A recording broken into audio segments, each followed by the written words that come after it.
میں نے ایک اسکول شروع کیا اور آپ نے سنا ہوگا اسلامک انٹرنیشنل اسکول. اگر ایک استاد امتحان لیتا ہے, اگر وہ انصاف پسند ہے,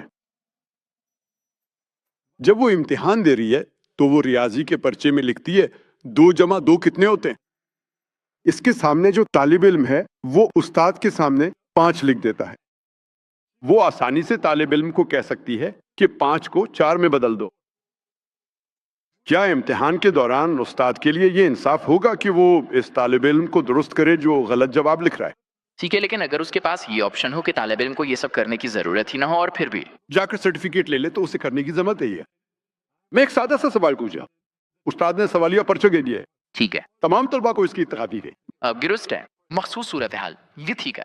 وہ خاص صورتحال استاد بتا سک کر ان کے طلباء 5 سے 4 درجے پہ, دوسرے طلباء اس کے بارے میں کیا سوچیں گے؟ نا انصافی. لیکن خدا ایک ہی وقت میں ہو سکتا ہے، وہ بالکل مختلف حالت پیدا کر سکتا ہے. اسے اس صورتحال کے ساتھ آگے بڑھنے کی ضرورت نہیں ہے، وہ کسی بھی صورتحال کا پابند نہیں ہے. بھائی کہہ رہے ہیں اللہ تعالیٰ کچھ ایسا پیدا کر سکتے ہیں جو کامل ہوں اور غلطی نہ کرے. ٹھیک ہے, وہ خدا پہلے ہی کر چکے ہیں. انہوں نے فرشتے پیدا کیے, خدا نے فرشتے پیدا کیے. فرشتہ کبھی بھی خدا کی کسی حکم کی خلاف ورزی نہیں کرتا. لیکن انسان فرشتے سے بہتر مخلوق ہے. فرشتوں کے پاس اپنی کوئی آزاد مرضی نہیں ہے. اگر آپ نے میری ٹیپ سنی ہے, اگر نہیں سنی تو میں آپ کو اب بتاتا ہوں. فرشتے اللہ تعالیٰ کی مخلوق ہے لیکن سب سے بہترین مخلوق نہیں ہے. اللہ تعالیٰ نے انسانوں کو پیدا کیا. انسانوں کے پاس یہ اختیار ہے کہ وہ خدا کے خلاف جائیں یا اس کی پیروی کریں. اگر آپ نے انسان بننے کا انتخاب کیا ہے اور آپ اس کے احکامات کی نافرمانی کرتے ہیں تو آپ جہنم میں جائیں گے. اگر آپ اس کے احکامات کی اطاعت کرتے ہیں تو آپ فرشتے سے بھی افضل ہیں, کیونکہ فرشتے کے پاس اپنی مرضی نہیں ہوتی, اسی لیے وہ خدا کی پیروی کرتا ہے. اس میں کوئی بڑی بات نہیں ہے. انسان اللہ تعالیٰ کی بہتر مخلوق ہے. اللہ تعالیٰ نے انسان کو اختیار دیا. یہ الگ بات ہے کہ اللہ تعالیٰ جانتا ہے, کیونکہ اس کے پاس علم الغیب ہے, اسے مستقبل کا علم ہے, وہ سب سے زیادہ برد ہے. اسی لیے اس نے ایسی مخلوق پیدا کی جس کے پاس اختیار ہے. قصور انسان کا ہے, خدا کا نہیں. نہیں، لیکن خدا نے ہمیں اسی خامی کے ساتھ پیدا کیا ہے اور وہ جانتا ہے کہ وہ اس سے بچ سکتا تھا. یہ خامی نہیں ہے, یہ خامی نہیں ہے, یہ اختیار ہے. جب وہ جانتا ہے کہ اتنے لوگوں کو آخرکار جہنم میں ڈالنا ہے تو اس نے ہمیں اختیار کیوں دیا؟ وہ ایسا کیوں کر رہا ہے؟ وہ ایک الگ مخلوق ہے. یا آپ ایسی چیز پیدا کرنا چاہیں گے جو خود سوچ سکے, یا آپ چاہیں گے کہ کیوں کرے گا؟ کوئی اتنا رحم دل ہو. بھائیوں میں آپ کو یہی بتاتا ہوں. آپ کیا چاہتے ہیں؟ خدا نے پہلی فرشتہ پیدا کر دیا. میں آپ سے پوچھ رہا ہوں کون سا بہتر ہے؟ ایک فرشتہ اللہ تعالیٰ کی پیروی کر رہا ہے یا کوئی انسان اللہ تعالیٰ کی پیروی کر رہا ہے؟ کون سا بہتر ہے؟ میرے لیے بالکل، اگر مجھے دوسرا موقع ملتا ہے تو میں فرشتہ بننا چاہوں گا. میں جہنم بس کیوں؟ دوسرا موقع درست. اسی لیے اللہ تعالیٰ سورہ اعراف باب نمبر 7 آیت نمبر 172 میں فرماتا ہے, اللہ تعالیٰ نے تمام انسانوں کو آدم کی پشت سے نکالا اور ان سے پوچھا کیا ایک ہی خدا ہے؟ سب نے اتفاق کیا. اللہ تعالیٰ سورہ حشر باب 59 آیت نمبر 21 میں فرماتا ہے, اگر اللہ تعالیٰ قرآن کو پہاڑ پر نازل فرما دے تو پہاڑ لرز اٹھے. اللہ تعالیٰ سورہ احزاب باب 33 آیت نمبر 72 میں فرماتا ہے, یہ انسان ہی تھے جو بے وقوف تھے جنہوں نے کہا کہ ہم انسان بننا چاہتے ہیں. آپ اور میں بے وقوف تھے. اب آپ پیچھے نہیں ہٹ سکتے.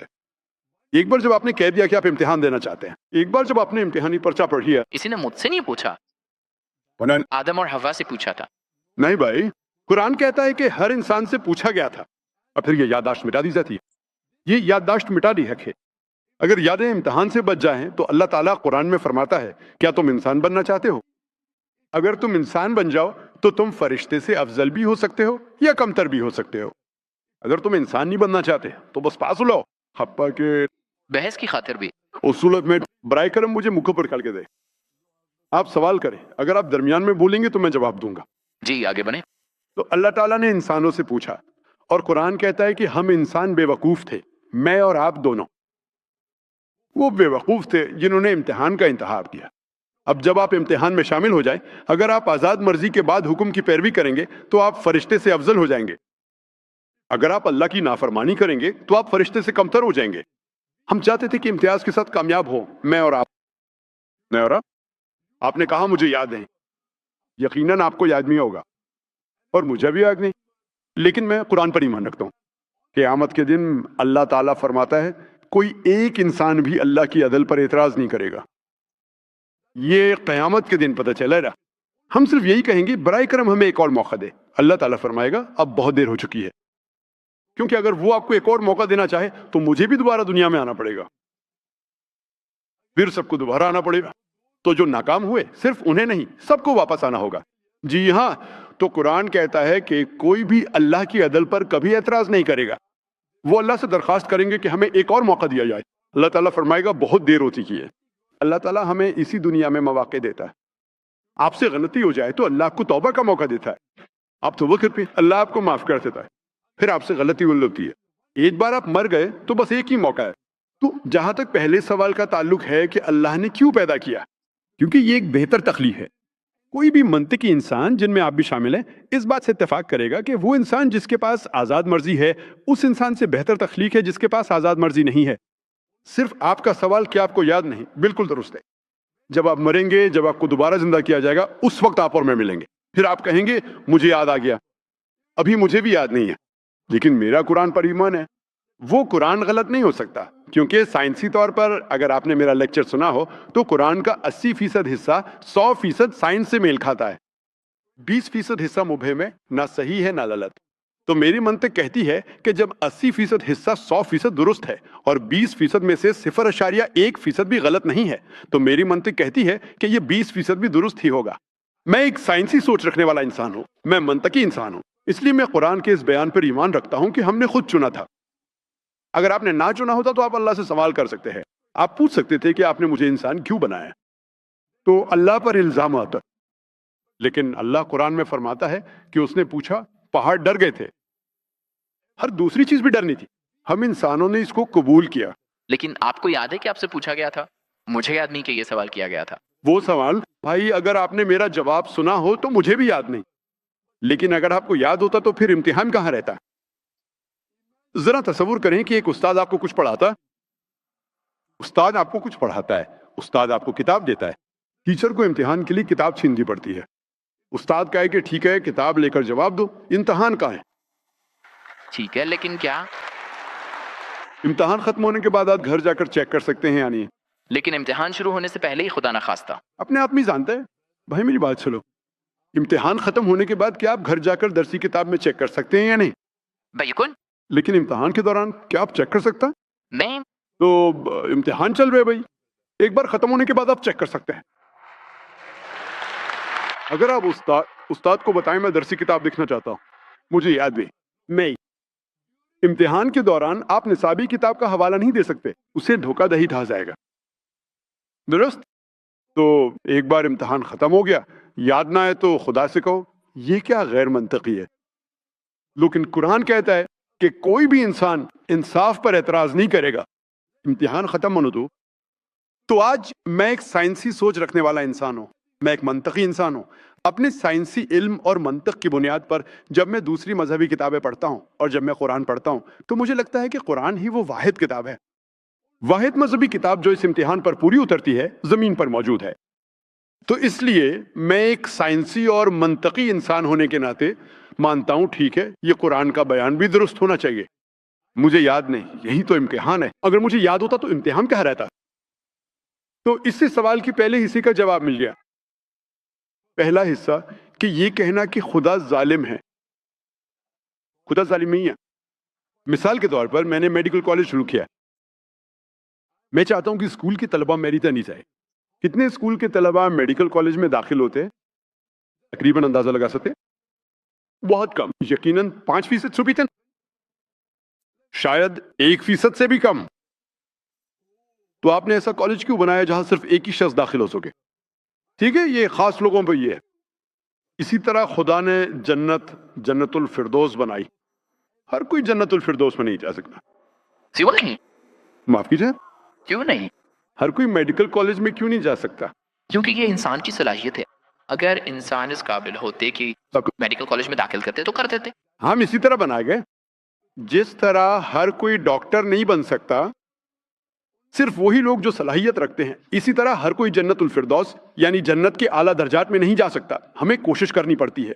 اللہ نے آپ کو صلاحیت دی ہے, اگر آپ اس کی ہدایت پر عمل نہیں کرتے تو آپ نہیں کر سکتے. اگر آپ اس کی ہدایت پر عمل کریں تو جنت میں جانا بہت آسان ہے. اگر آپ ذہین ہیں تو یہ بہت آسان ہے.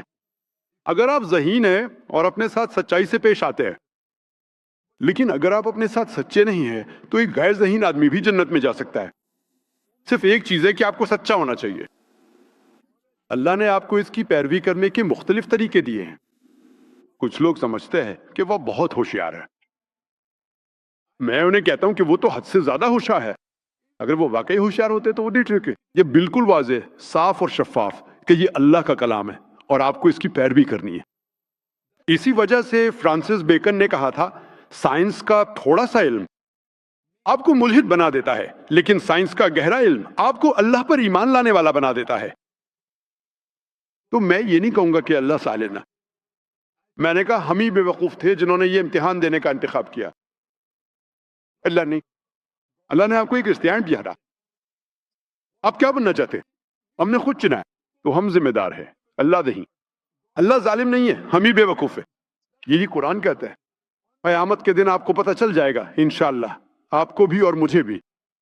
انشاءاللہ اگر میں جنت میں گیا انشاءاللہ تو میں اللہ سے دعا کروں گا، اللہ کا شکر ادا کروں گا. اب جانتے ہیں میں ایک اچھا انسان تھا، میں نے انسان بننے کا انتخاب کیا.